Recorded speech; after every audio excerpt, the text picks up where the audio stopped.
And welcome back here to Live Now from Fox. I'm Andrew Kraft. Thanks for being with us here. All right, in the meantime, let's move on to more of these top headlines, especially on the U.S. economy. Well, the Fed met today. We heard from Chairman Jerome Powell, keeping interest rates steady, unchanged for a fourth time in a row. Well, what does that mean for the overall health of the U.S. economy? Fox News' Connor Hansen has more. And there's another dimension to this ongoing social media war between President Trump and Jerome Powell. Powell was asked about his relationship with the president at the meeting today. All of that and more. But first, Connor Hansen.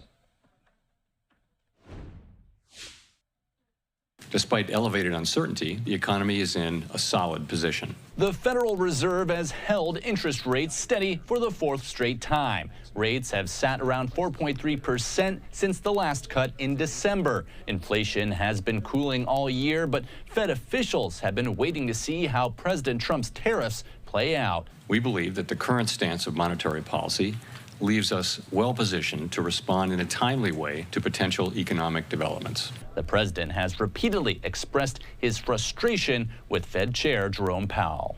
It's a shame. This guy, do you ever have a guy that's not a smart person and you're dealing with him and you have to deal? He's not a smart guy.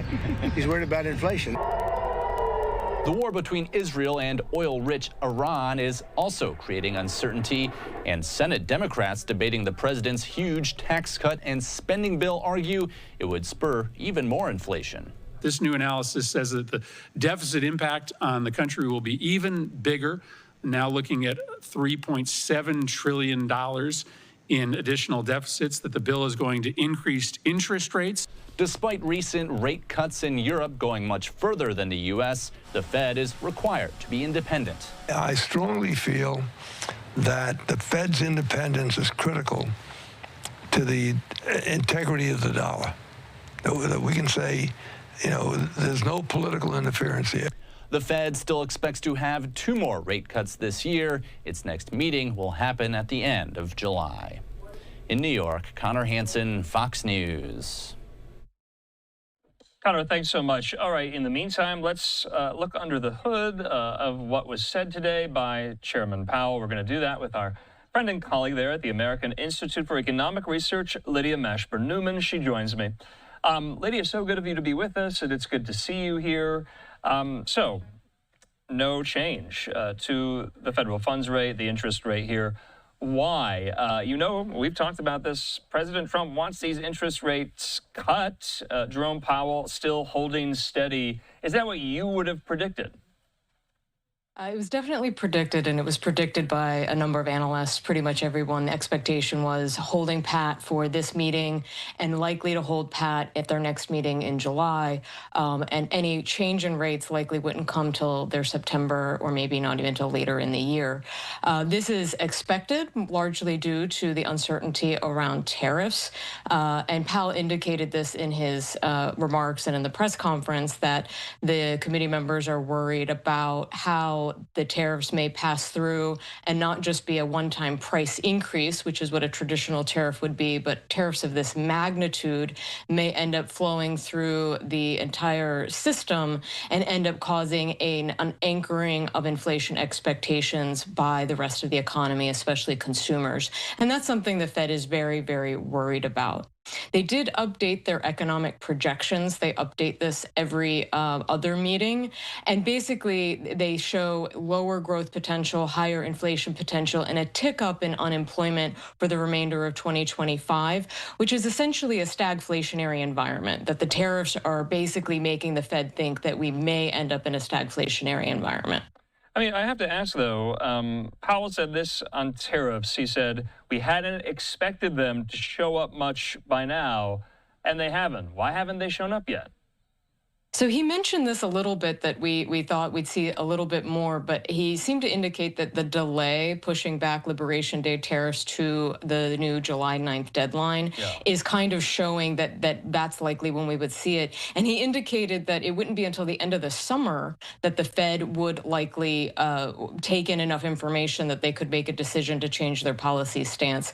And I think you saw the markets kind of dip right around the time he made that remark, which basically clarified, yes, if we're going to get rates rates this year, they will be later than market participants would like and that they had hoped for, but not necessarily further than what they had expected, because they've come to expect that the Fed is going to be a lot slower to move off their higher rate environment. You know, Lydia, our conversations, it's always me asking you to look into the future, so I know it's a difficult prospect. But I have to ask, I mean, for American consumers specifically, are they expecting, should they expect any rate cut this year? I mean, if they're going to buy a house, a car, or a big purchase, should they hold off? We haven't had one this year yet. Yeah, so a lot of consumers actually moved those large purchases forward. That's where we saw some spike in consumer spending earlier in the March and even earlier months, basically from December on, where they moved those purchases forward in order to avoid the tariffs, but also any other uncertainty. And in terms of making those larger purchases later down the road, we have other pressures. It's not just the Federal Reserve stance on monetary policy. The Fed has an impact on short-term interest rates that eventually flow through to longer-term interest rates. But for consumers, especially for mortgages and cars, they should be really looking very closely at government spending, because it is the government 10-year Treasury note that most of those rates are built off of. And while the Fed can influence those partially, they are largely in the position they're in today at 4.5% roughly, up and down around that area, largely due to the outlook of the government spending and deficit. And the big beautiful bill is, I think, a cause for concern, and the consumers should be concerned about that if they are thinking about making large purchases and what effect that may have on those rates for those large purchases. All right, we're covering a lot of ground here. Let's focus on some more of these key metrics and data points: GDP growth, inflation, the number there, but also the unemployment rate. What did Powell say on all of those? Is he bullish or not, or bearish on that prospect? Yeah. On the unemployment rate, things seem to be holding pretty steady. We're at 4.2%. The labor market, he says, is still pretty strong, and we're continuing to add an appropriate number of jobs per month. Though we're moving off the $150,000 a month added jobs down to about $135,000 a month. So I do think there's some. Powell did not indicate any softening in the labor data, but I do think it's something that we should be paying very close attention to. And Powell says that he and the other FOMC participants are paying attention to that. They see inflation getting closer to their 2% target, but it is still above based on both major inflation metrics, both consumer price index and the Fed's preferred metric is the personal consumption expenditure. And so you're seeing it come down, but it's still above 2% on a year-over-year basis. So they're still concerned about that. And GDP growth, that one's been fun to watch the Fed chair look at, because he's actually preferring another metric that takes out government and imports to try to look at the overall health of the economy. And arguably, from an economic standpoint, you kind of maybe should be doing that in terms of looking at what is the health of our economy. But it's interesting that he's choosing to do that now, but didn't choose to use that metric when the Fed was more in favor of, say, the more stimulative policies under the Biden administration, in which case they did want to count that government spending in their metrics. So I feel like we're being a little bit cherry picking with which metrics we want to use when.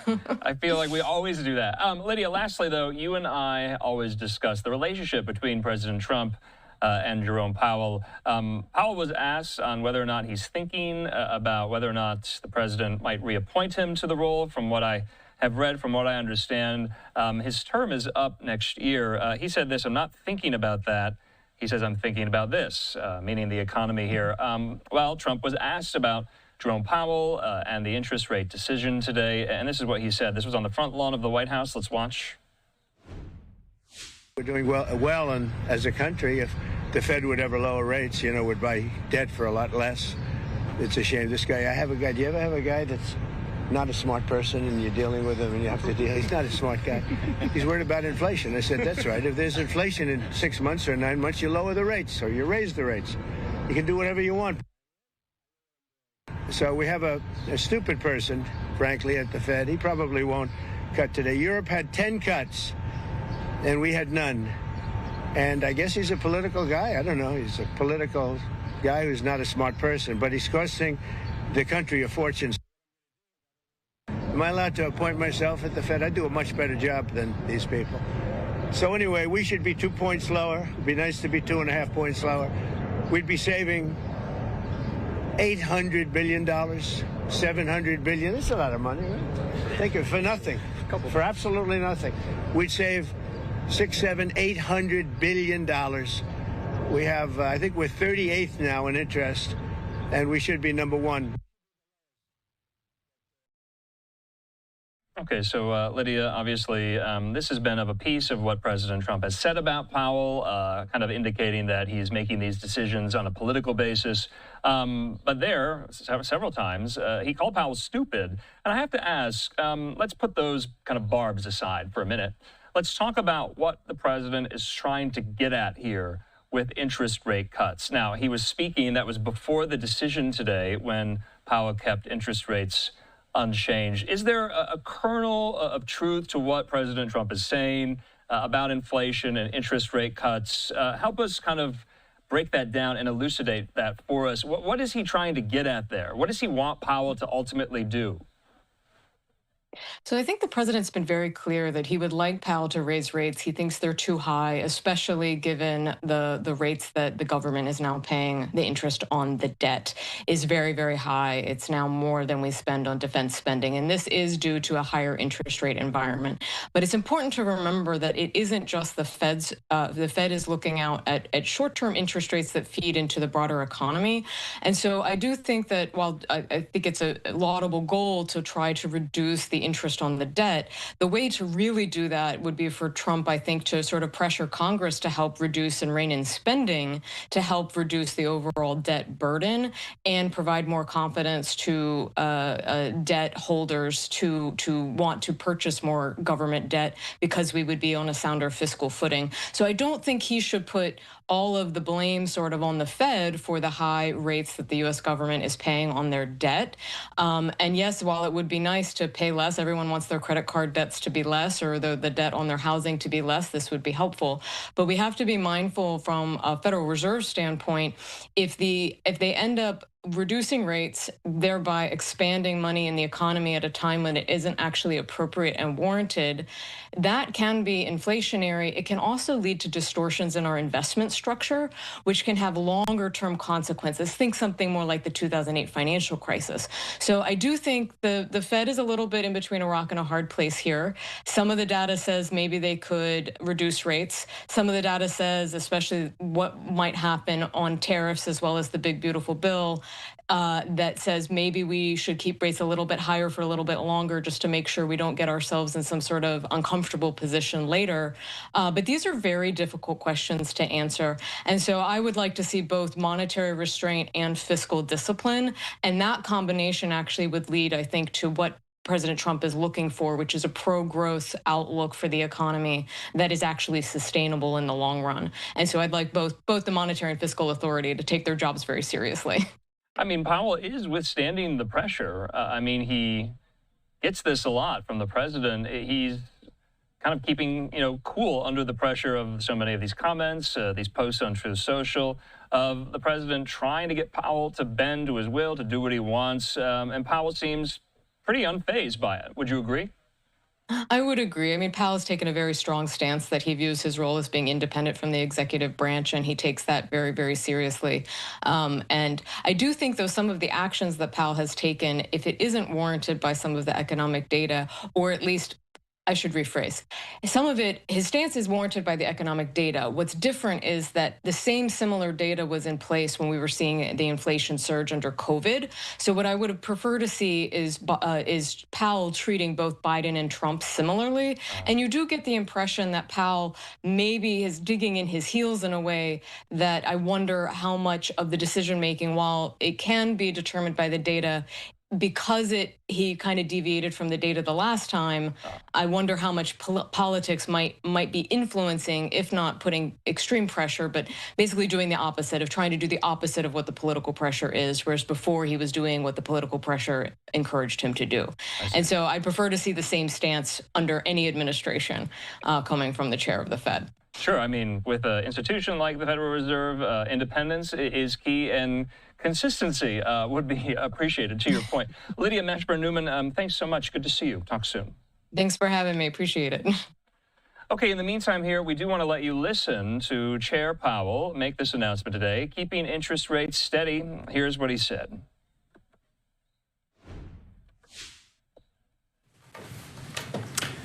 Good afternoon. My colleagues and I remain squarely focused on achieving our dual mandate goals of maximum employment and stable prices for the benefit of the American people.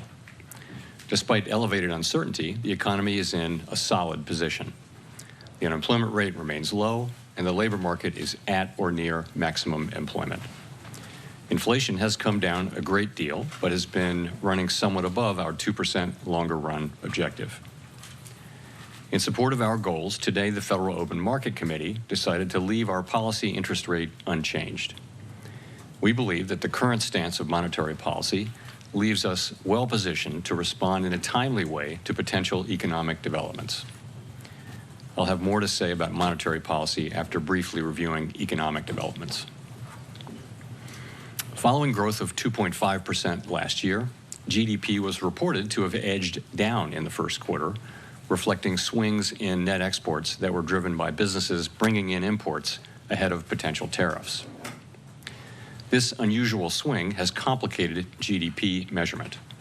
Private domestic final purchases, or PDFP, as we call them, which excludes net exports, inventory investment, and government spending, grew at a solid 2.5% rate. Within PDFP, growth of consumer spending moderated, while investment in equipment and intangibles rebounded from weakness in the fourth quarter. Surveys of households and businesses, however, report a decline in sentiment over recent months and elevated uncertainty about the economic outlook, largely reflecting trade policy concerns. It remains to be seen how these developments might affect future spending and investment. In our summary of economic projections, the median participant projects GDP to rise 1.4% this year and 1.6% next year, somewhat slower than projected in March. In the labor market, conditions have remained solid. Payroll job gains averaged 135,000 per month over the past 3 months. The unemployment rate, at 4.2%, remains low and has stayed in a narrow range for the past year. Wage growth has continued to moderate while still outpacing inflation. Overall, a wide set of indicators suggests that conditions in the labor market are broadly in balance and consistent with maximum employment. The labor market is not a source of significant inflationary pressures. The median projection for the unemployment rate in the SEP is 4.5% at the end of this year and next, a bit higher than projected in March. Inflation has eased significantly from its highs in mid-2022, but remains somewhat elevated relative to our 2% longer run goal. Estimates based on the Consumer Price Index and other data indicate that total PCE prices rose 2.3% over the 12 months ending in May, and that excluding the volatile food and energy categories, core PCE prices rose 2.6%. Near-term measures of inflation expectations have moved up over recent months, as reflected in both market and survey-based measures. Respondents to surveys of consumers, businesses, and professional forecasters point to tariffs as the driving factor. Beyond the next year or so, however, most measures of longer-term expectations remain consistent with our 2% inflation goal. The median projection in the SEP for total PCE inflation this year is 3%, somewhat higher than projected in March. The median inflation projection falls to 2.4% in 2026 and 2.1% in 2027. Our monetary policy actions are guided by our dual mandate to promote maximum employment and stable prices for the American people. At today's meeting, the committee decided to maintain the target range for the federal funds rate at 4.25% to 4.5%, and to continue reducing the size of our balance sheet. We will continue to determine the appropriate stance of monetary policy based on the incoming data, the evolving outlook, and the balance of risks. Changes to trade, immigration, fiscal, and regulatory policies continue to evolve, and their effects on the economy remain uncertain. The effects of tariffs will depend, among other things, on their ultimate level. Expectations of that level, and thus of the related economic effects, reached a peak in April and have since declined. Even so, increases in tariffs this year are likely to push up prices and weigh on economic activity. The effects on inflation could be short-lived, reflecting a one-time shift in the price level. It's also possible that the inflationary effects could instead be more persistent. Avoiding that outcome will depend on the size of the tariff effects, on how long it takes for them to pass through fully into prices, and ultimately on keeping longer-term inflation expectations well anchored. Our obligation is to keep longer-term inflation expectations well anchored and to prevent a one-time increase in the price level from becoming an ongoing inflation problem. As we act to meet that obligation, we will balance our maximum employment and price stability mandates, keeping in mind that without price stability, we cannot achieve the long periods of strong labor market conditions that benefit all Americans. We may find ourselves in the challenging scenario in which our dual mandate goals are in tension. If that were to occur, we would consider how far the economy is from each goal and the potentially different time horizons over which those respective gaps would be anticipated to close. For the time being, we are well positioned to wait to learn more about the likely course of the economy before considering any adjustments to our policy stance. In our SEP, FOMC participants wrote down their individual assessments of an appropriate path for the federal funds rate based on what each participant judges to be the most likely scenario going forward. The median participant projects that the appropriate level of the federal funds rate will be 3.9% at the end of this year, the same as projected in March. The median projection declines to 3.6% at the end of next year and to 3.4% at the end of 2027, a little higher than the March projection. These individual forecasts are always subject to uncertainty, and as I've noted, uncertainty is unusually elevated. And of course, these projections are not a committee plan or decision. At this meeting, the committee continued its discussions as part of our 5-year review of our monetary policy framework. We focused on issues related to assessing the risks and uncertainties that are relevant for monetary policy and the potential implications for policy strategy and communications. Our review includes outreach and public events involving a wide range of parties, including Fed Listens events around the country and a research conference that we held last month. We are open to new ideas and critical feedback, and we will take on board lessons of the last 5 years in determining our findings. We intend to wrap up any modifications to our statement on longer-run goals and monetary policy strategy by late summer. After that, we will consider enhancements to our suite of communications tools, including the SEP.